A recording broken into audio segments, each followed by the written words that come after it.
Olá, pessoal. Essa videoaula eu vou considerar como um extra. Particularmente, eu não vou usar no cálculo 2.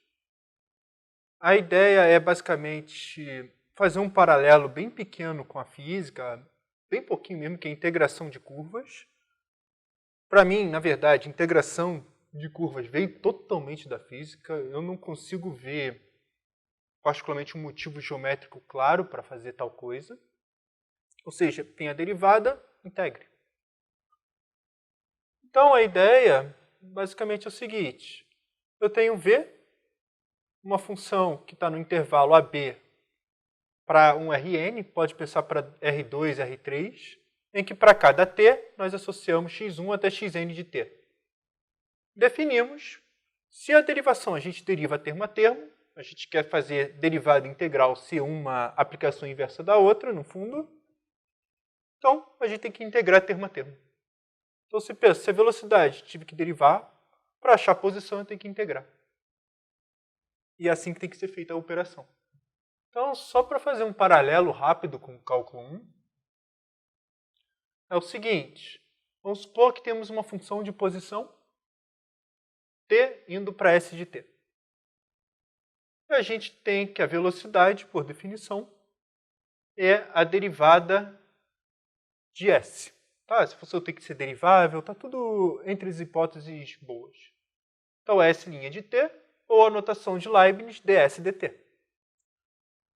Agora, reciprocamente, o que a gente faz? Se nós temos v de 0 a infinito por reais, e temos mais uma posição inicial, ou seja, a gente sabe descrever a velocidade, e sabemos onde iniciou, então a gente tem que saber a posição.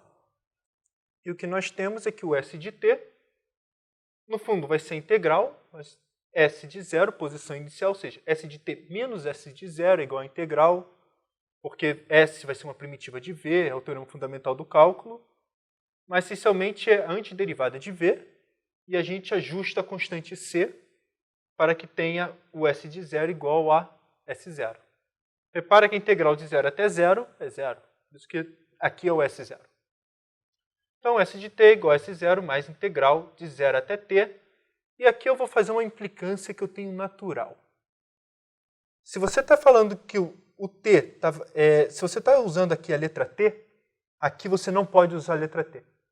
Você não pode dizer, não faz sentido t variar de 0 até t. Não tem sentido. Então, eu costumo trocar a letra aqui. Então, vamos botar um x aqui. v de x, dx. Faça isso, pelo amor de Deus.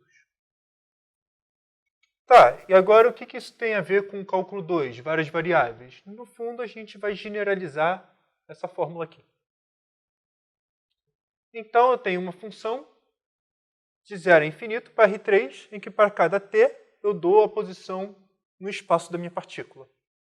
E eu queira descrever a velocidade. Se eu quiser descrever a velocidade, a gente viu que v de t é exatamente s' de t, que é exatamente ds dt, que é a derivação coordenada por coordenada. Reciprocamente, agora vamos supor que a gente sabe o diagrama de velocidades dela no espaço, ou no plano, tanto faz. E vamos supor que eu sei a posição inicial. Se eu sei a posição inicial, eu tenho que saber descrever a partícula. Então vamos botar coordenadas. O S0 é x0, y0, z0. E aqui eu vou colocar coordenadas em V também. T vai ser V1 de T, V2 de T, V3 de T. Então o que nós temos? O S de T, a gente olha sombra por sombra. Então se a gente sabe a posição inicial da sombra em relação ao x, e sabe a velocidade, o diagrama de velocidade, então a gente sabe descrever a sombra dessa partícula no eixo x. Se saber a sombra do eixo x, a sombra do eixo y e a sombra do eixo z, a gente sabe descrever todo o movimento, a gente sabe tudo, só precisa dessas três coordenadas. Então, o que a gente viu no cálculo 1? A parte da sombra do eixo x é essa integral aqui. Exatamente aquela conta. A sombra do eixo y, aqui. A sombra do eixo z, aqui. Agora separa, usa a linguagem vetorial, x0, y0 mais z0, mais a integral que a gente faz em cada coordenada. x0, y0, z0 é o meu S0, posição inicial.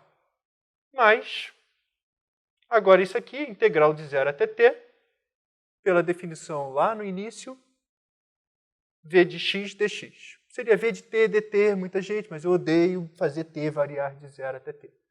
E por que não usou x ou yz? Tanto faz a letra que vocês usaram. É uma variável só. Então, uma variável mais 3 coordenadas. Então, coloca v de x dx. Por que aqui eu coloquei y aqui z?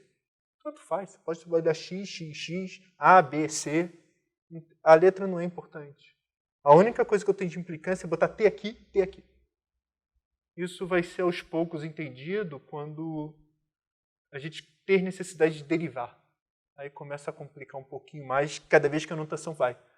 E isso aqui, e esse erro notacional, algumas vezes, a pessoa na hora de fazer a conta comete erros terríveis. Então eu aconselho trocar a letra. Não mata ninguém, não atrapalha ninguém.